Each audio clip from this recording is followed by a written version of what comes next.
గోదావరి ఉరకలెత్తుతోంది. వరద నీరు పోటెత్తింది.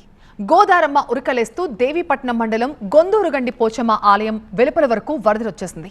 అమ్మవారి పాదాల చెంతకి వరద నీరు తాకడంతో దర్శనాలు నిలిపివేశారు. గండి పోచమ్మ ఆలయం బోట్ పాయింట్ దగ్గర వరద నీరు పోటెత్తడంతో పాపికొండల విహారయాత్రకి కూడా బ్రేక్ పడింది. గోదావరికి వరద సూచన మొదట గండి పోచమ్మ ఆలయం వద్ద మొదలవుతుంది. అనంతరం ధవళేశ్వరం, కోనసీమ జిల్లాలకి వరద ప్రవాహం చేరుకుంటుంది. వరద ప్రభావం స్థానిక టూరిజంపై పడింది. పాపికొండల విహారయాత్రకు బ్రేక్ పడింది. దాదాపు 15కు పైగా విహారయాత్ర బోట్లు నిలిపేశారు అధికారులు. దీంతో నిత్యం పర్యాటకులు, భక్తులతో రద్దీగా కనిపించే ఈ ప్రాంతం ఇప్పుడు వెలవెలబోతోంది. మరిన్ని వివరాలు మా స్పెషల్ కరెస్పాండెంట్ సత్య అందిస్తారు.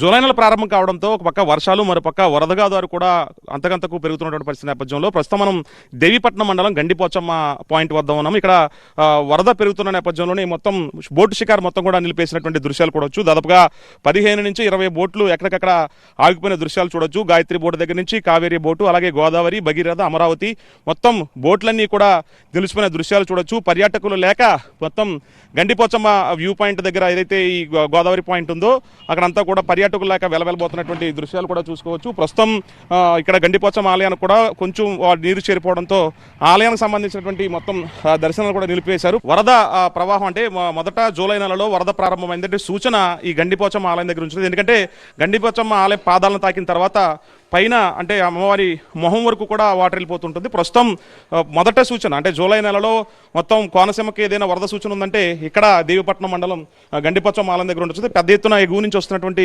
వరద ప్రవాహం అంతా కూడా ఇటు ఆలయం వెలుపలికి ఇక్కడ మొత్తం కింద ఉన్నటువంటి షాపులన్నీ కూడా ఇప్పటికే క్లోజ్ చేయించేశారు. ఈరోజు హుండీ లెక్కింపు కూడా పూర్తి అయిపోయినటువంటి ప్రస్తుతం చూడొచ్చు. ఇప్పుడు పాదాల వరకు మాత్రమే వాటర్ వచ్చింది. ఇక్కడ పైన ప్రాంగణం, ఆలయ ప్రాంగణం బయట అంతా కూడా వరద నీరు ఒక్కొక్కటిగా కొద్దిగా చేరుకుంటుంది. మరోపక్క ఇక్కడ ఆలయానికి లోపల ఒకసారి చూడొచ్చు, గర్భగుడికి బయట కూడా పూర్తిగా వరద నీరు చేరుకుంటుంది.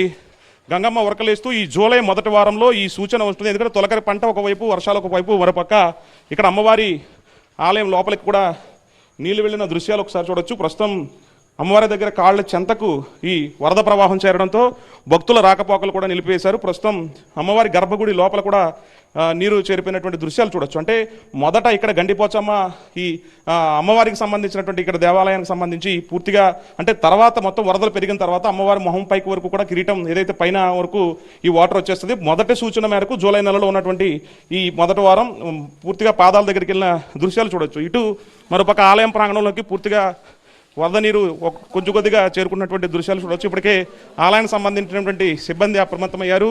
హుండీ లెక్కింపు చేసి ప్రాంగణం బయట ఉన్నటువంటి షాపులు మొత్తం కూడా క్లోజ్ చేసినటువంటి పరిస్థితి. మరోపక్క ఎందుకంటే గోదావరికి ఈ పక్కనే ఆనుకుని గుడికి ఉంటుంది కాబట్టి చాలామంది భక్తులు సుదూర ప్రాంతాల నుంచి వస్తూ ఉంటారు. ప్రస్తుతం ఆలయానికి సంబంధించినటువంటి దర్శనాల్ని ఆలయ అధికారులు ప్రస్తుతానికైతే ఈ వరద ప్రవాహం పెరుగుతుండడంతో తాత్కాలికంగా ఆలయానికి సంబంధించినటువంటి ఇక్కడ ఏదైతే కార్యక్రమాలన్నీ కూడా మూసేసినటువంటి పరిస్థితి ప్రస్తుతం గండిపోచమ్మ ఆలయం వద్ద ఉంది. కెమెరా పర్సన్ రసూల్తో కలిసి సత్య TV9 దేవీపట్నం మండలం గండిపోచమ్మ దగ్గర నుంచి.